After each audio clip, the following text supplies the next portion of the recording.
Welcome back to the channel, everybody. I am Mick Alphaneme. So we are on stellar.org today. Also, I'm working on the Algorand video. This one is taking a little bit more time for me to put together because I have to take a lot of notes. There's some PDFs to read through. There are some videos I have to watch. I have to sit down and watch a few more, take some notes on, So that one's taking a little bit more time, okay? But if I want it to be good quality, then I have to put a little bit more in, all right? So now we're here on stellar.org and we have an article here today. Smart contracts on Stellar, why now? Kicking off Project Jumped Cannon. And this is written by Tomer Weller, and it goes as such. We were wrong. By we, I mean SDF. I know that's not something people like to say a lot, but hey, SDF supports an open source network, so transparency is kind of a core value. What were we wrong about? Our approach to smart contracts on Stellar. Let me take you on a little trip back in time to explain why we didn't think we needed smart contracts on the network and why we've changed our mind. Let me just cut in for a moment here. Now, I could be completely wrong, but we just covered some documents. I don't remember if it was in a regular video or members only video. We've been doing a lot here on the channel. But in those documents, some of the banks, the supervisory entities, were indicating that they definitely were interested. Not that there was a guarantee they were going to use smart contracts, but they were definitely interested in utilizing smart contracts on some sort of CBDC platform. Okay, so they at least want the option of having. Of course, they want the most advanced the advanced smart contracts possible. So I know that behind the scenes, Stellar is doing a lot of work, and they're doing some really, really good work. But because of that, I would think that Stellar would have to, because they're working with so many different banks, and even the ones that may not use XLM, Stellar has been in front of them in meetings and putting forth their CBDC infrastructures and XLM as a CBDC, a bridge currency, things like that, presenting them the benefits of instant liquidity. They've done a lot of different presentations and a lot of meetings. And I know that they're hearing from the banks themselves, telling them, hey, listen, we also would like the possibility of the programmability of smart contracts. What do you have? And you cannot go to them and not have that. You can't, especially when other bank coins like Algorand, smart contracts are second to none. All right, second to none. And right there with Algorand is Hedera. Hedera is unbelievable when it comes to smart contracts. So yes, I understand Stellar being the one of the major liquidity tokens with instant liquidity. Then you have on-demand liquidity with XRP, but at the same time, you have to have those smart contracts, so you're just that much more desirable for the banks to come after you and use any CBDC infrastructure that is built on your blockchain, on your platform. Okay, so I would think that is one of the major reasons why they had to go in and make and redo their smart contracts and rethink how they're going about smart contracts. Now, also, why do I say that? Okay, so I also want to pair two things together, and keep in mind, I could be completely wrong, but this is just something I've gleaned, and I know you've read these same documents. Now, in that document, it was on MIT's website, okay? Now, on MIT's website, there was a PDF, and it's titled something like CBDC, Open CBDC. Okay, there's 3 documents there. The one in the middle it's got a black cover to it. I think it's black. Maybe it's just my dark mode kicking in. I don't know. But it's titled something like Open CBDC. Now, I think it's on like page 37 or 38, somewhere around there. They were testing, and they were very happy with something that they were testing that did around 1,700,000 transactions per second. Now, they put this document out just a little bit after Stellar had already put out their document on the Starlight protocol. That Starlight protocol does 1 million transactions per second between 2 parties. Now, we all know that's only going to increase. They're not going to rest on their laurels. They're always trying to improve and expand. Now, you have Starlight protocol with 1 million transactions per second, and then you have the Open CBDC document on MIT stating how you can go read it for yourself, how they're very happy that there was 2 things.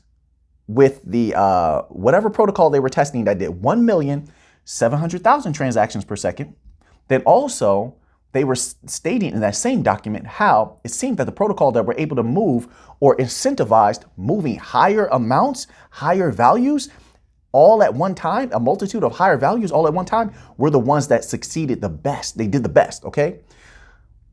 Now, all of that to me screams Stellar. Why?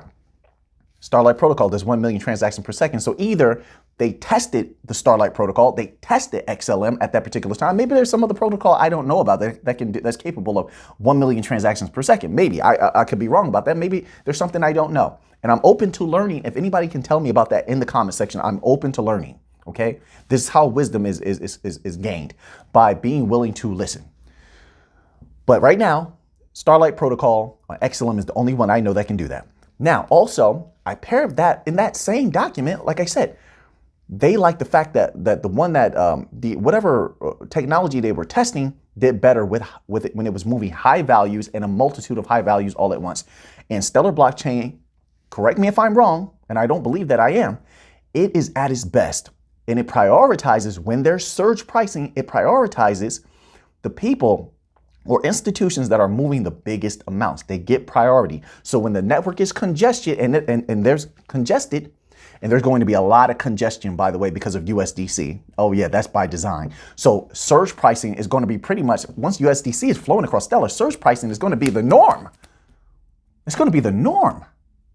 So surge pricing kicks in. The prices go up on XLM, right? Because of USDC is clogging up all of the traffic, causing all of this traffic. Banks and large business institutions who want their transactions to have priority with going through are going to send through higher values. Tell me that doesn't sound similar to what they're saying that they were satisfied with. That all, to me, in my humble opinion, I could be wrong. In my humble opinion, that screams Stellar. There could be something I don't know, but let's continue on here. My mind does that. It puts things together like a puzzle. Like I've always, this is one of the reasons I like to do research. Like before I had a channel, I did it just for fun. I don't know. My mind likes to solve puzzles. Let's continue on here. Our approach to smart contracts on Stellar. Let me take you on a little trip. Okay, we read that part. Stellar was launched in 2014, even before Ethereum. Wow. By some accounts in the crypto industry, that categorizes Stellar as a dinosaur. Okay, that's kind of funny. He has some jokes. But as my story gets going, you'll see how SDF's experience and time in the industry is setting us apart for innovation we can bring to the network now with input from the ecosystem. All right. Well, let's scroll down just a little bit here. Let's scroll down a little bit here. Okay. In the meantime, more and more people came to recognize the value of Stellar and leverage it to do what it does best. The Anchor network of interoperable on and off ramps flourished, and now it serves more than 16 countries. And through MoneyGram, it will soon reach pretty much everywhere and drives hundreds of millions of dollars worth of transactions each year. In 2021 alone, the Stellar network processed over 2 billion operations, 155 million of which were payments. And as of this writing, there are more than 6.6 million individual Stellar accounts. Just like PCs had time to work out the kinks, so has the world of smart contracts. Last year presented a tipping point for the network. The introduction of automated market makers, AMM, functionality to the Stellar protocol. These were obviously inspired by other liquidity pool contracts in the DeFi world. And they've been a huge success. That said, what SDF realized during the AMM rollout is that it's not sustainable to continue to limit key network innovation to protocol level changes. Changes to the protocol have far-reaching consequences. So you have to be really careful with them. They involve a lot of tinkering to retrofit existing designs, which is necessary, by the way, and which is what's like you just iterated a little while back. It's going to keep you a cut above the rest. It's going to give you the edge in this great battle with the legacy system and alternative offerings. Okay, let's continue on here. And narrow key development to individuals intimately familiar with the Stellar core code base. They're slow, they're deliberate, and they require a ton of coordination across the ecosystem. So they don't allow for easy iteration, and they're not great for ideation and experimentation. If the Stellar ecosystem is to keep growing and adding new functionality, there needs to be a new model for decentralized innovation in Stellar. I know earlier I said SDF was wrong, but that's not actually how I think about it. I just wanted to get you to read this blog. All right. Whoever this individual is has some good jokes. You got a little alpha menu, okay? I like that. I like that. Keep these interesting. I like it. It says, rather, I think the decision SDF made at the start of the network and since was right for Stellar in the direction the ecosystem was taking. It now puts the ecosystem in an exciting position to collaborate and build with so much knowledge about smart contracts today. All that to say, this is not a pivot for the network. The work SDF is supporting on asset issuance, payments, and the Anchor network is going full steam ahead. And it's been going well. I told you everything's going great. Didn't I tell you that? I told you everything's going great. It's going so smooth right now. Actually, my concern would be that everybody relaxes too much. That has to be the opposite. Stay fired up, continue to innovate, continue to read the markets, continue to look at the economy, continue to sit down in meetings with all of those policymakers. And this is going to be epic. When that price of XLM shoots through the roof, it's going to be epic. When you dominate the world with Stellar and you're legendary in what you have done, it will be epic, world and life-changing. My humble opinion, not financial advice. I'm not a financial advisor, but I expect to raise a toe because everything's been going so well. Let's continue on here. It says, together we can build smart contracts that will allow developers to grow the Stellar ecosystem and build new financial instruments to promote inclusion. With so much knowledge and experience out there now, there has never been a better time in history to build a smart contract platform. The corpus of research and prior art in the field provides us with a great toolbox. This is something that I was saying last year, that what a lot of these foundations can do is take what others have done well, study it, research it, of course, and this comes very easy to some of these individuals, they're brilliant minds, and then improve on that and then absorb it. They can congeal with it. This makes advancement a little bit easier than it would have been in the past, where you're just building everything from scratch, everything from nothing. Now you don't have to build from nothing. You have a lot of examples, a lot of use cases out there that are easily accessible and easily studied, and then you can grow and build from there. So that's a really good thing. Scalability. We want to foster smart contracts that are built from the ground up for parallelism. There is only so much performance you can squeeze from smart contracts that are designed to process one transaction at a time. Equitable access. With smart contracts, we'll see more use cases on Stellar that give more access to the digital economy. It's important to keep our eyes on the ball and find the right governance structure to prioritize transactions that are close to the network's mission. And that's what makes Project Jump Cannon so special. I like that name too, Jump Cannon. It sounds like action or something. I picture Arnold Schwarzenegger like just going full Terminator on things, jumping out of a car. Anyway, you distracted me. Let's continue on. What's wrong with you guys, man? We gotta be professional here. That I have to have a laugh, break up the monotony. That, and it is named after Annie Jump Cannon, an astronomer whose cataloging work was instrumental in the development of contemporary stellar classifications still used to this day. Her work with the mostly female Harvard computers pushed forward the world's understanding of the universe. Inspired by Jump Cannon, we want to advance the understanding and possibilities for financial instruments with smart contracts on Stellar. So this individual is going to be sharing a lot of updates on Twitter. Okay, and then you can click on that link here. Remember, this article is on stellar.org, so make sure you head over there. I didn't read all of the article. There's a lot of key pieces. You want to definitely give it a read over. I can't possibly do that here. We don't have enough time. Head over to stellar.org and read those articles. Give them some traffic over there, show them some support. And the knowledge is definitely worth going over there and giving this a read. So everything's looking great. Smart contracts is the great addition, Starlight protocol. And as this individual said, they're going to be making more announcements on their developments with smart contracts. I think this is very good if they want to dominate outright. I think this is very good if they want to stay, they want to maintain their position as one of the most advanced banking coins, because as I said, Algorand, when it comes to smart contracts, is second to none. Then you have Hedera out there.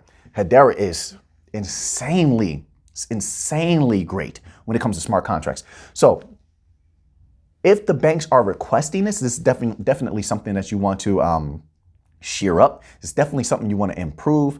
And I think that Stellar can take this in some very interesting directions, especially when it comes to, as they said, they want to continue to stay close to what their mission is, right? And their original mission was to bank the unbanked. That was their original mission. I know now they're going after all the banks and stuff like that, and institutions want them to replace SWIFT. Got IBM wants them to replace SWIFT. You have LightNet wants them to replace SWIFT. And I think we're going to get a few more institutions and entities in the future that are going to be telling you, hey, listen, we're building on top of Stellar blockchain. We want it to replace SWIFT.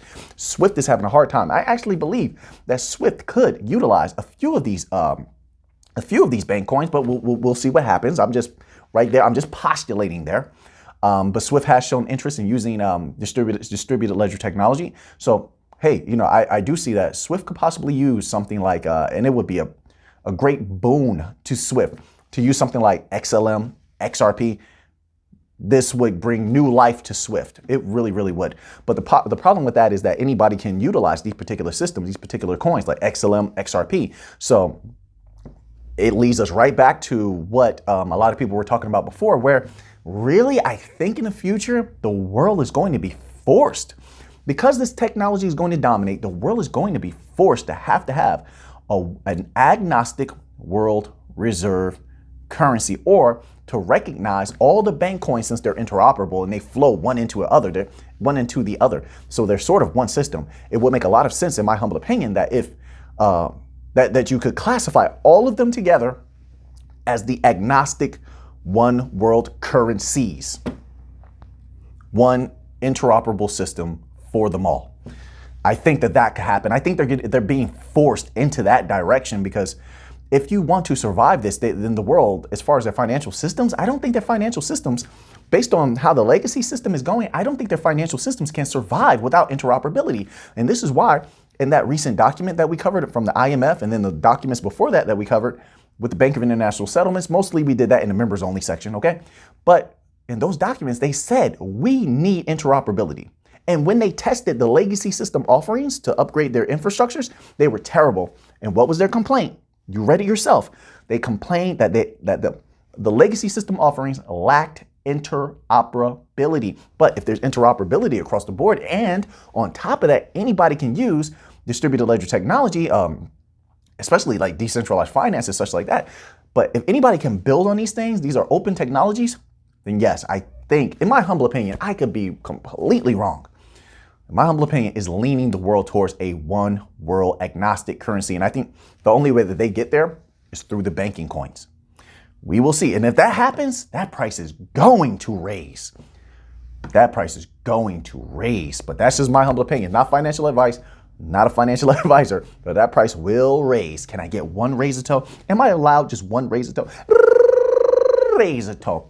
That price will raise. So now that you have that information, what are you going to do with it? I know what I'm going to do with it. So until next time, let's get to the money.